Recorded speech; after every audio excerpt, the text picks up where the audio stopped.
tergantung saya cicat sama sutradaranya. Ya ada beberapa film lah itu mungkin yang emang saya nonton. Kayak apa sih? Sebenarnya sih lebih kepada apa ya?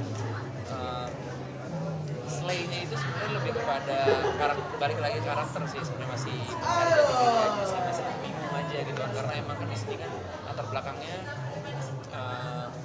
udah kehilangan sosok bapak berarti gitu. Dan saya emang hidup dengan ibu yang emang karakternya juga lucu gitu, unik gitu sih. Ya jadi sebenarnya agak sedikit berbeda. Mesti ditonton nanti sampai akhir jadi biar bisa lebih jelas lah. Sebenarnya nggak seslay itu banget. Pas ditawarin nggak sih, gue baca dulu pasti apa segala macam sinopsisnya gitu, dan ini logika masuk logika apa enggak gitu loh, karena gue juga nggak mau ngambil sembarangan juga gitu kan ya, apakah karakter ini kira-kira bisa dijalani sama gue apa enggak gitu, karena kan cukup sulit ya.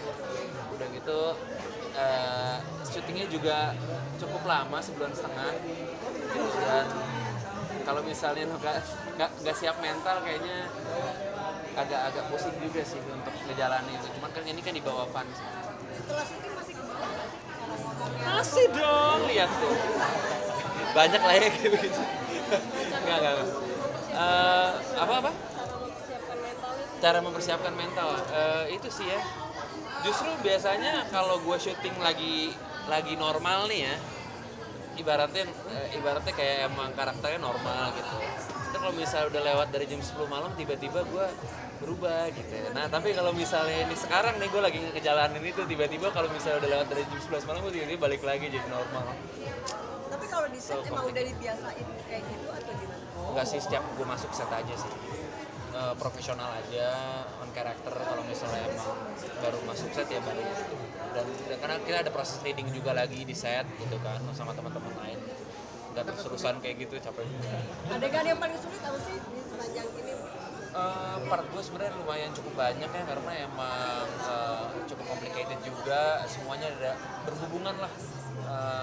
Gue bantuin sahabat gue Yuki, gue bantuin teman-teman yang lain juga gitu. Jadi emang di sini sebenarnya bisa dibilang problem solver lah gitu lah, emang ngurusin teman-teman juga gitu, tapi ngurusin diri sendiri aja sebenarnya belum becus gitu. Kayak gitu sih paling.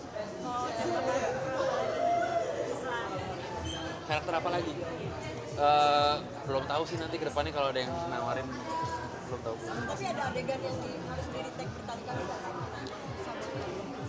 Di retake berkali-kali, paling dari segi kalau lagi dialog aja sih ya. Dialog itu kan sometimes dari saudara sendiri emang cukup panjang kebanyakan gitu, dan emang harus cepet pace-nya, jadi itu yang paling dipelajarin sih, dan itu emang harus dihafalin dari reading gitu, jadi emang bisa menguasai skenario tersebut.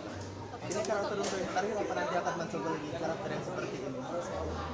Ya mungkin kalau di film yang lain, ada di film atau di project yang lain memang dengan latar belakang yang beda ya kan, dengan cerita yang beda, ya kenapa enggak gitu sih. Berarti nggak kapok untuk meranin yang seperti ini tadi?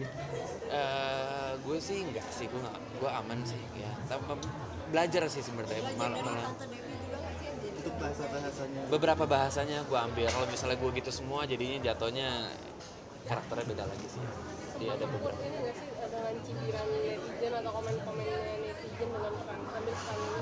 Kebetulan ini belum tayang, jadi nanti netizen ini belum tahu. Sebenarnya sih kalau buat gue pribadi harusnya nggak akan ada masalah ya, karena ini gue melakukan ini dengan profesional banget gitu ya, dan gue mengikuti cerita. Sebenarnya banyak banget pertanyaan yang gue sampaikan sebelum gue memulai project ini, itu banyak banget pertanyaan yang gue lanturkan ke saudara, ke ibu saudara. Ini gimana gitu, apakah ini akan menjadi beban atau akan menyinggung atau apa gitu. Sebenarnya sih enggak gitu, karena dan setelah gue baca segala macem, masuk logika. Masalah untuk kostum yang dipakai gitu. Gimana sih, emang harus nyaman dengan kostum yang agak-agak girly gitu atau gimana? Itu karena di sini Michael ini selain penulis dia juga cukup fashionista gitu. Cukup memperhatikan fashion laki-laki, fashion perempuan. Ya cukup agak-agak seperti itu sih. Tapi nyaman nggak sih kamu? Ya mau nggak mau emang kerjaan kan profesional. Tapi kan emang ada fitting dulu ya. Jadi maksudnya ya yang pas gitu, yang pas. Ini project akhir tahun kamu atau gimana? Gimana? Sorry. Project akhir tahun kamu kan nanti ketika nanti ada dekat-dekat tahun baru ada project lagi terus seperti apa? Project akhir tahun. Ini project akhir tahun. Udah. Mudah-mudahan tahun depan lebih banyak lagi. Sedikit dong ya, mungkin lo menyambut tahun baru seperti apa sih? Sedikit aja. Menyambut tahun baru, aku juga bingung sebenarnya tahun baruan mau di mana. Tapi yang jelas mudah-mudahan ya 2024 tahun yang berikutnya akan menjadi lebih baik lagi lah buat kita semua, itu aja sih. Persiapan Natal ada ya ritual tersendiri? Natal saya seperti biasa ritual dari tahun ke tahun, pasti sama nyokap dan pasti ngumpul sama keluarga besar sih. That's it. Makan-makan, that's it. Kalau memaknai Natal tahun ini gimana sih Kak? Memaknai Natal tahun ini sebenarnya sih dari tahun ke tahun menurut saya Natal adalah hari yang paling spesial memang untuk diri saya dan juga keluarga, di mana yang pastinya apa ya selalu menjadi berkat sih buat keluarga sih. Ada tradisi berkado nggak? Nggak ada, ritualnya selalu kayak gitu aja, makan-makan gereja, that's it. Sesimpel itu, sederhana. Kak, untuk tahun depan kira-kira harapan buat karirnya jadi apa kaya solusinya? Ya doakan saja mudah-mudahan kedepannya ada lagi pekerjaan-pekerjaan yang memang saya bisa jalankan dengan profesional. Ada rencana liburan akhir tahun? Belum tahu. Fokus kerjaan di rumah. Iya, tapi udah sih.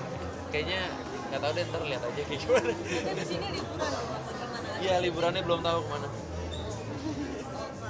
Oke. Audio Jungle.